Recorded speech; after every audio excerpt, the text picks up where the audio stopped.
அமிருத்யு சர்வதிருக் சிம்ஹா சந்தாதா சந்திமான் ஸ்திரஹா அஜோ துர்மர்ஷண சாஸ்தா விஸ்ருதாத்மா சுராரிஹா.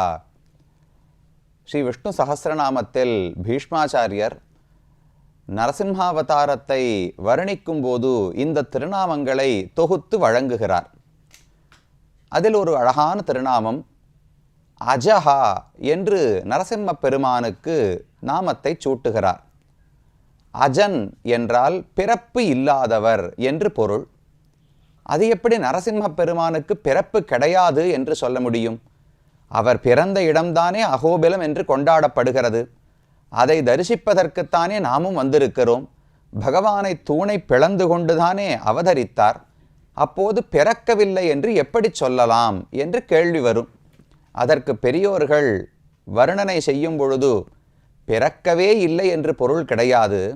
பகவான் நம்மை போல் பிறக்காதபடியால் பிறப்பில்லாதவராக சொல்லப்படுகிறாராம்.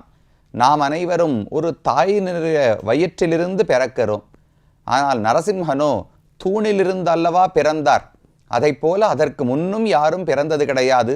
அவருக்கு பின்னும் தூணிலிருந்து யாருமே பிறந்தது கிடையாது. அதனால் நம்மை போல் பிறக்காதபடியால் பாப புண்ணியங்களாலே பிறப்பு இல்லாதபடியால் நரசிம்மனை அஜஹா என்று பீஷ்மர் கொண்டாடுகிறார். ஆகவே பகவானுக்கு பிறப்பு என்பது ஒரு கட்டாயமே கிடையாது. ஆனால் தன்னுடைய கருணையின் காரணமாக பக்தர்களுக்கு அருள் புரிய வேண்டும், தன்னுடைய காட்சியை அவர்களுக்கு காட்டி அவர்கள் ஆசையை தீர்க்க வேண்டும் என்பதற்காகத்தான் எத்தனையோ அவதாரங்களை செய்கிறார்.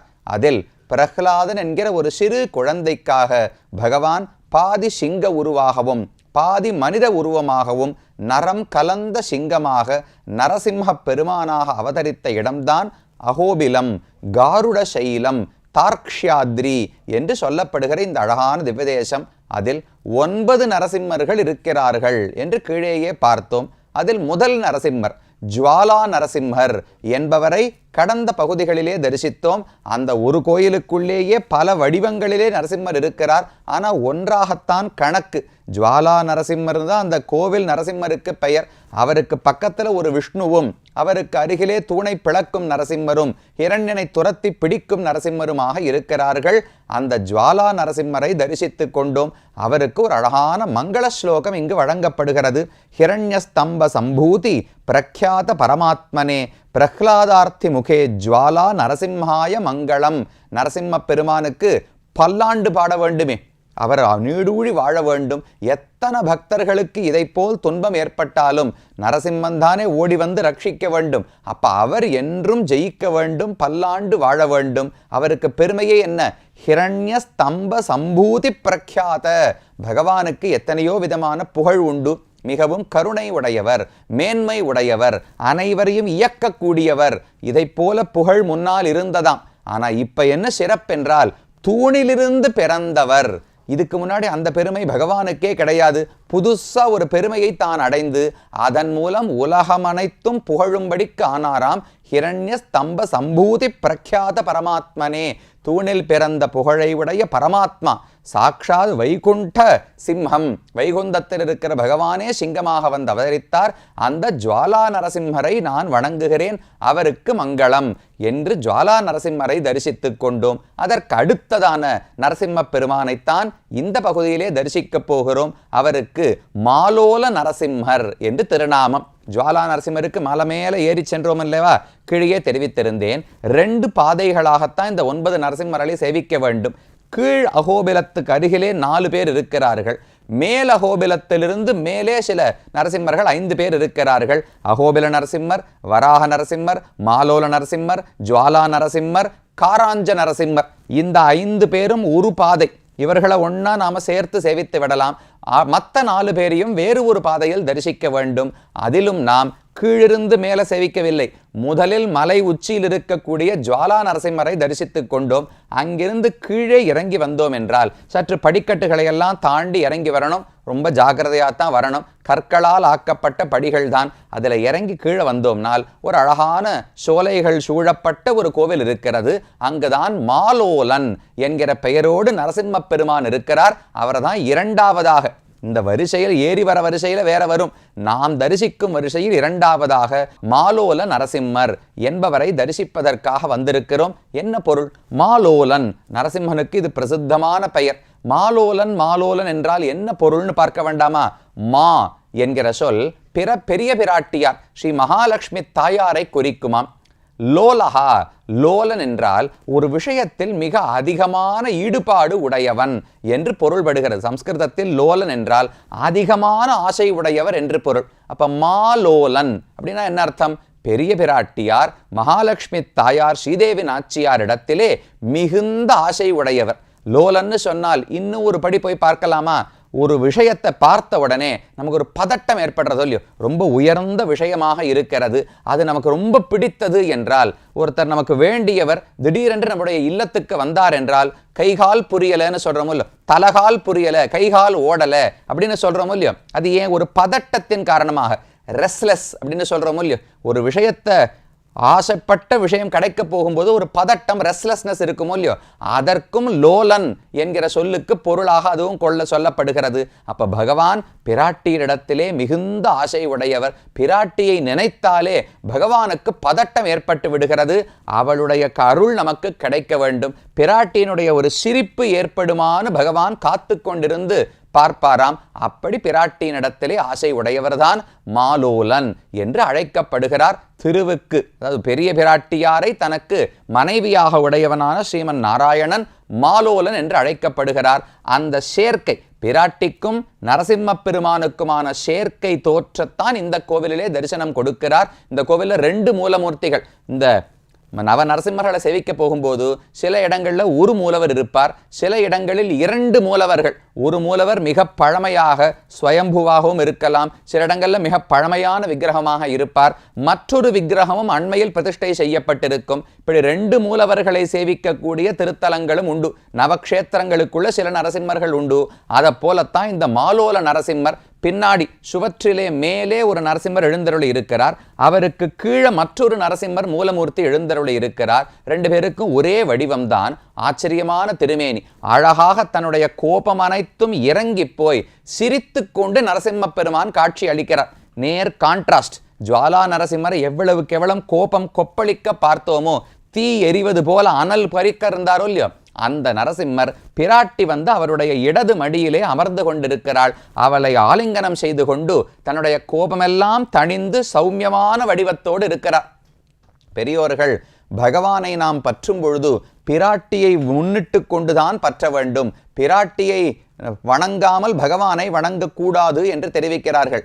ஏனென்றால் பிராட்டி அருகில் இருந்தால்தான் புருஷகார பலத்தாலே சுவாதந்திரியம் தலை சாய்ந்தால் தலையெடுக்கும் குணங்கள் என்று தெரிவிக்கிறார்கள். பகவானுக்கு எப்பவுமே கோபம், சுவாதந்திரியம், இண்டிபெண்டன்ஸ்னு சொல்றோமோ இல்லையோ, அதெல்லாம் அதிகம். அதுவும் நரசிம்ம பெருமானுக்கு கேட்கவே வேண்டாம். அப்ப அந்த கோபத்தோடு அவர் இருக்கும் பொழுது நம்மால அருகிலே செல்ல முடியாது. ஆனா தாயார் வந்து பெருமானுக்கு அருகிலே மடியில் அமர்ந்தாள் என்றால் அவள் சிபாரிசு செய்வாள் அல்லவா, இந்த குழந்தை தவறுதான் செய்திருக்கிறான், ஆனா அவனை கைவிட்டு விட வேண்டாம், அவனுக்கு தண்டனை கொடுக்க வேண்டாம், நம்முடைய குழந்தை தானே, குழந்தைகள் தப்பு செய்தா பெற்றோர்கள் தானே மன்னித்து ஏற்றுக்கொள்ள வேண்டும், அதனால இவனுடைய சரணாகதியை ஏற்க வேண்டும், இவனையும் நம்முடைய பக்தனாக சேர்த்து கொள்ள வேண்டும் என்று நமக்காக பிராட்டி பேசுவாளாம், சிபாரிசு செய்வாளாம். அதனால பிராட்டி கூட இருந்தாலே பகவானுடைய கோபம் என்பது மக்களிடத்தில் வெளிப்படாது. அந்த கோபத்தை எல்லாம் விலக்கி உள்ளுக்குள்ள கருணை என்கிற குணம் இருக்கிறதே, அந்த கருணையை தட்டி தூண்டி விடுவாளாம் பிராட்டி. அதனால தான் பிராட்டியினுடைய சேர்க்கை மிகவும் முக்கியமானது. ஜுவாலா நரசிம்மரை சேவிச்சோம்னா பயம்தான் ஏற்படும்.